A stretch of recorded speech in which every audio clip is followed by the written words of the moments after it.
اسی طریقے سے آپ وہ کہہ رہے ہیں کہ جناب اگر کوئی احتجاج کی بات کر رہا ہے تو رمضان میں بھی بھائی ہم ان کی کوئی ملاقات نہیں کروائیں گے. اس سے آپ اندازہ لگا لیں کہ پھر عمران خان صاحب کی ملاقاتوں کے اوپر، ان کی بیماری کے اوپر سیاست کس سائڈ سے ہو رہی ہے یا کس سائڈ سے نہیں ہو رہی. اچھا جی، عظمہ بخاری صاحبہ نے گزشتہ روز ایک پریس کانفرنس میں کہا کہ پنجاب حکومت نے جو کوئی جہاز خریدا ہے جس کے اوپر بڑا کرٹیسزم ہو رہا تھا. مفتاح اسماعیل صاحب نے بھی کہا کہ بھائی اتنا مہنگا جہاز پنجاب حکومت نے کیوں خرید لیا. مزمل اسلم صاحب بھی کہہ رہے ہیں کہ جی پی آئی اے 10 ارب کی بیچ دی، یہ جہاز اتنے ارب کا خرید لیا، یہ 19 سیٹر ایک لگژری جہاز ہے، اس کو کیوں خریدا گیا. تو بہت ساری اس کے اوپر تنقید ہو رہی تھی. تو عظمہ بخاری صاحبہ نے کہا کہ ایئر پنجاب بنا رہے ہیں، یعنی پنجاب کی حکومت والے ایئر پنجاب بنا رہے ہیں، ایئر پنجاب لانچ ہوگی تو اس کے لیے جہاز خریدے بھی جا رہے ہیں اور لیز پر بھی لیے جا رہے ہیں. اچھا، یہی بات جب مفتاح اسماعیل صاحب سے پوچھی گئی آسمہ شیرازی صاحبہ کے پروگرام میں گزشتہ رات ہم نیوز کے اوپر، تو انہوں نے یہ کہا کہ عظمہ بخاری صاحبہ جو یہ کہہ رہی ہیں کہ بھائی ہم نے ایئر پنجاب بنانی ہے، تو انہوں نے یہ کہا مفتاح اسماعیل صاحب نے اگر ایئر پنجاب بنا رہے ہیں تو کہیں رجسٹر کرائی ہوگی. وہ یہ کہہ رہے ہیں کہ اگر آپ نے ایئر پنجاب اڑانی ہے، بنانی ہے، تو اس کا ایک طریقہ کار ہوتا ہے، اس کا پہلے لائسنس لیا جاتا ہے، اس کو کہیں پہ رجسٹرڈ کروایا جاتا ہے. جہاز آپ نے خرید لیا ہے، کیا لائسنس مل گیا ہے؟ کیا کمپنی کو رجسٹرڈ کروا لیا گیا ہے؟ یہ ایئر لائن کہاں پہ رجسٹرڈ ہوئی ہے؟ مفتاح اسماعیل صاحب نے کہا کہ یہ ہمیں بتا دیں. آپ یہ کہہ رہے ہیں نا کہ آپ نے ایئر پنجاب کے لیے یہ جہاز خریدا ہے، تو بتائیں ایئر پنجاب رجسٹرڈ کہاں پہ ہوئی ہے، کدھر ایگزسٹ کرتی ہے ایئر پنجاب جو یہ جہاز خریدا گیا ہے. تو یہ مفتاح اسماعیل صاحب نے کہا. انہوں نے کہا کہ پھر تو سول ایویشن سے لائسنس لے لیا گیا ہوگا، کوئی دفتر ہوگا، کوئی سی ای او ہوگا.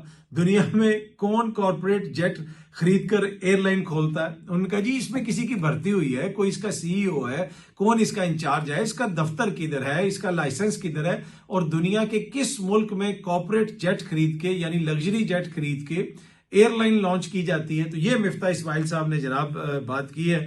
تو اب دیکھتے ہیں کہ عظمہ بخاری صاحبہ اس کے جواب میں کیا کہتی ہیں.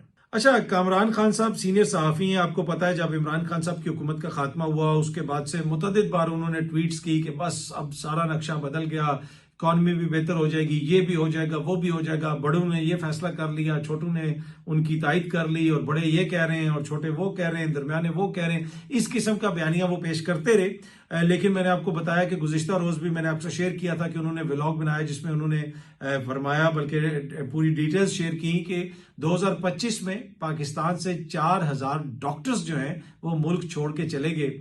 اگر اتنی ترقی ہو رہی ہے تو وہ کیوں ملک چھوڑ کے جا رہے ہیں؟ یہ کوشچن انہوں نے بھی ریز کیا.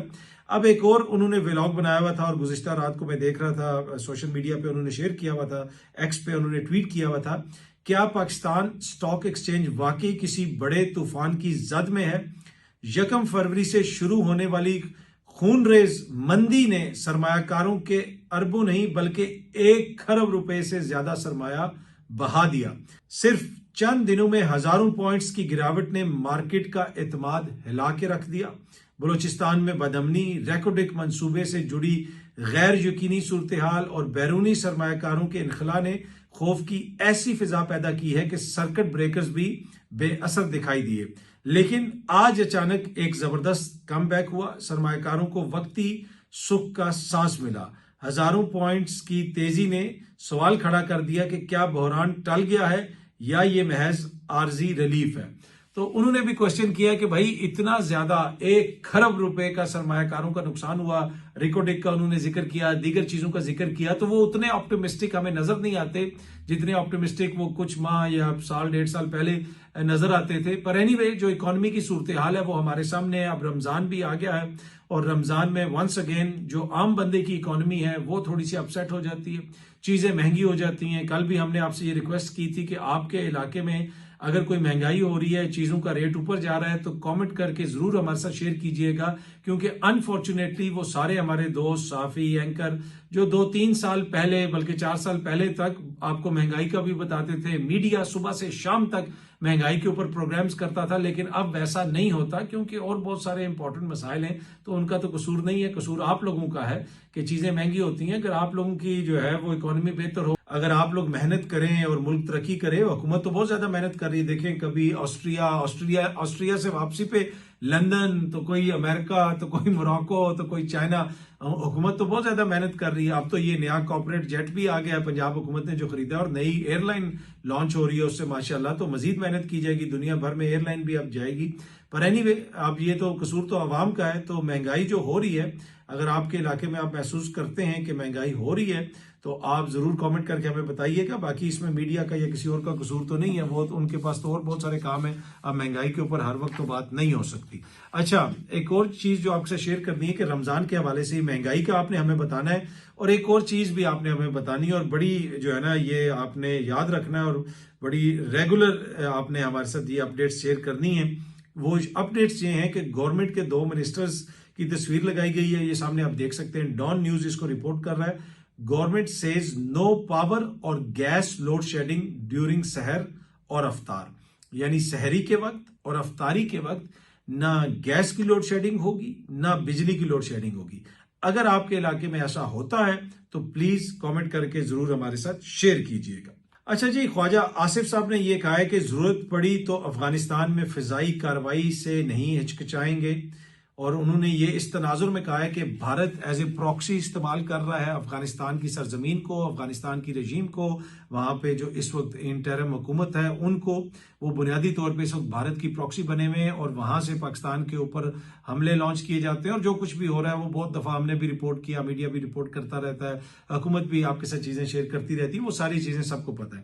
تو اسی تناظر میں خواجہ آصف صاحب نے کہا ہے کہ پاکستان میں ہونے والی دہشت گردی کی کارروائیوں کو طالبان اور بھارت کی پراکسی جنگ کا نتیجہ وہ قرار دیتے ہیں، اور انہوں نے واضح کر دیا کہ افغانستان میں فضائی کارروائی کرنے سے ہم گریز نہیں کریں گے. اگر وہاں سے کوئی دہشت گردی ہوئی، وہاں کی سرزمین استعمال ہوئی اور ہمیں پتہ چلا کہ یہاں پہ کوئی موجود ہے تو ہم وہاں پہ فضائی کارروائی کر سکتے ہیں. اچھا، اس کے ساتھ ساتھ اسرائیل کو تسلیم کرنے کے حوالے سے بھی خواجہ آصف صاحب کا ایک بیان سامنے آیا ہے کہ اسرائیل کو پاکستان تسلیم کرے گا یا نہیں کرے گا. یہ بھی ڈان نیوز رپورٹ کر رہا ہے کہ head of inaugural board of peace meeting, یعنی جو بورڈ آف پیس کی پہلی میٹنگ ہے، آصف سیز یعنی خواجہ آصف صاحب نے کہا ہے recognition of Israel not on the cards at all. وہ یہ کہہ رہے ہیں کہ ریکگنیشن یعنی اسرائیل کو تسلیم کرنے کے حوالے سے کوئی بھی چیز ٹیبل پہ نہیں ہے، کوئی آن دا کارڈز نہیں ہے، نہ کوئی ایسی بات ہے، نہ کوئی ایسی چیز ہے. تو اسرائیل کو تسلیم کرنے کے حوالے سے اگر سوشل میڈیا پہ کوئی کلیم کر رہا ہے کہ پاکستان اسرائیل کو تسلیم کرنے جا رہا ہے تو خواجہ آصف صاحب یہ کہہ رہے ہیں not on the cards at all. تو ابھی اس کو تسلیم کرنے کا کچھ بھی پلان نہیں، کوئی ایسی چیز نہیں ہے. اچھا، دوسری جانب اسرائیل کا آپ کو پتا ہے خطے کے اندر جو سارا یہ معاملات چل رہے ہیں اس میں اسرائیل کا بڑا امپورٹنٹ کردار ہے، چاہے سعودی عرب کے ساتھ امریکہ کے تعلقات ہیں یا کسی اور ملک کے ساتھ امریکہ کے تعلقات ہیں. اگر کہیں پہ خطے میں جنگ ہوتی ہے تو اس کی بنیادی وجہ اسرائیل ہوتا ہے. اسرائیل کو محفوظ بنانا ہے، شام کی حکومت تبدیل کرو. اسرائیل کو محفوظ بنانا ہے، معمر قذافی کی حکومت ختم کرو. اسرائیل کو محفوظ بنانا ہے، عراق کی حکومت ختم کرو. اسرائیل کو محفوظ بنانا ہے، آپ جناب حزب اللہ کو ختم کرو. اسرائیل کو محفوظ بنانا ہے، آپ یمن میں کارروائی کرو. تو یہ ساری چیزیں جو کچھ بھی ہوتا ہے اس میں اسرائیل کے جو مفادات ہیں ان کا خاص خیال رکھا جاتا ہے. اور اب بھی جو خطے کے اندر ایک اور جنگ کے بادل منڈلا رہے ہیں کہ ایران کے ساتھ امریکہ کی جنگ ہو سکتی ہے، اس کا بھی بنیادی مقصد اور بنیادی وجہ یہ ہے کہ اسرائیل یہ کہہ رہا ہے کہ ایران سے ہمیں خطرہ ہے اور امریکہ بھائی آپ آئیں اور ایران کے اوپر اٹیک کریں اور ہماری مدد کریں. اچھا، اب نیو یارک ٹائمز یہ رپورٹ کر رہا ہے، یہ سامنے آپ دیکھ سکتے ہیں کہ U S and Iran make good progress in Geneva talks. Foreign minister نے یہ کہا ہے، ایران کے فورن منسٹر نے یہ کہا ہے. کچھ جو امریکہ کے آفیشلز ہیں ان کو بھی کوٹ کیا جا رہا ہے عالمی میڈیا میں. وہ یہ کہہ رہے ہیں کہ جو جنیوا ٹاکس ہو رہی ہیں، بات چیت ہو رہی ہے، ان میں پروگریس ہو رہی ہے، معاملات آگے چل رہے ہیں. لیکن ایٹ دا سیم ٹائم اگر آپ دا ٹائمز آف اسرائیل کی خبر پڑھیں، یہ سامنے آپ دیکھ سکتے ہیں، اس میں یہ لکھا ہوا ہے جناب Iran fears disagreements with U S can not be overcome in talks. کہ ایران یہ کہہ رہا ہے کہ اتنے زیادہ ڈس ایگریمنٹس ہیں کہ جناب ان کو اوور کم نہیں کیا جا سکتا. اور اسرائیلی میڈیا میں اور رائٹ ونگ جو میڈیا ہے اس میں اس طرح کی خبریں دی جا رہی ہیں کہ بھائی جو کچھ بھی ہو، لگتا یہی ہے کہ بڑی جنگ ہوگی اور امریکہ جو ہے وہ ایران پہ حملہ کرے گا اور ایران کا جو جوہری پروگرام ہے اس کو تباہ کر دیا جائے گا. تو اسرائیل کی تو پوری کوشش ہے کہ ایسا ہی ہو، لیکن وہ جو شپنگ روٹ ہے جو ایران کے پاس سے گزرتا ہے، جہاں سے تیل کے بہت سارے ویسلز گزرتے ہیں، ایران اس کو بلاک کر سکتا ہے، اس کو ڈیمیج کر سکتا ہے. اسی طرح ایران کے جو اتحادی ہیں یمن کے اندر، وہ بھی اس میں اپنا کردار ادا کر سکتے ہیں. تو یہ وہ چیز ہے جس نے کچھ حد تک چیزوں کو کام ڈاؤن رکھا ہوا ہے، یا ابھی تک چیزیں تھوڑی سی مدھم ہیں. لیکن اس میں کوئی دو رائے نہیں کہ اسرائیل کی جانب سے مسلسل امریکہ پہ دباؤ ڈالا جا رہا ہے کہ آپ ایران کے خلاف کارروائی کریں. دوسری جانب ایران یہ کہہ رہا ہے کہ اگر ہمارے خلاف کارروائی ہوئی تو آپ کے خطے میں جدھر جدھر اڈے ہیں وہاں پہ ہم میزائلوں سے حملہ کریں گے. اب دیکھتے ہیں جناب کہ یہ معاملات آگے بڑھتے ہیں یا جنگ کی طرف جاتے ہیں. ایران تو کافی پر امید ہے کہ شاید معاملات بات چیت کے ذریعے حل ہو جائیں، لیکن مجھے نہیں لگتا کہ یہ معاملات بات چیت کے ذریعے حل ہوں گے، کیونکہ جو پلان ہے وہ ایران کے ساتھ بات چیت کر کے مسائل حل کرنے کا والا پلان نہیں ہے. پلان یہ ہے کہ ان پہ اٹیک کرنا ہے، ان کی طاقت کم کرنی ہے، ان کی فوجی طاقت کم کرنی ہے، ان کے جوہری پروگرام کو نقصان پہنچانا ہے یا مکمل طور پہ تباہ کرنا ہے. یہ اسرائیل چاہتا ہے اور یہی اسرائیل کا پلان ہے اور یہی امریکہ کا پلان ہے. اینی وے یہ ٹائمز آف اسرائیل کی خبر آپ سامنے دیکھ سکتے ہیں. اچھا، بہت ساری جو بھارتی ویب سائٹس ہیں ان کی جو خبریں جب ہم پڑھنے کی کوشش کرتے ہیں وہ پاکستان میں نہیں کھلتی ہیں. شاید پی ٹی اے نے بین کی ہوئی ہیں، لیکن یہ جو اسرائیل ٹائمز آف اسرائیل ہے، جو اسرائیلی میڈیا ہے، ان کی ویب سائٹس یہاں پہ کھل جاتی ہیں. آئی ڈونٹ نو اس کی کیا وجہ ہے. کیا آپ کا بھی ایسا ہی ایکسپیرینس ہے؟ اگر ایسا ایکسپیرینس ہے تو ضرور ہمارے ساتھ شیئر کیجیے گا. بہت جلدی آپ سب دوستوں سے دوبارہ ملاقات ہوگی. Thank you very much.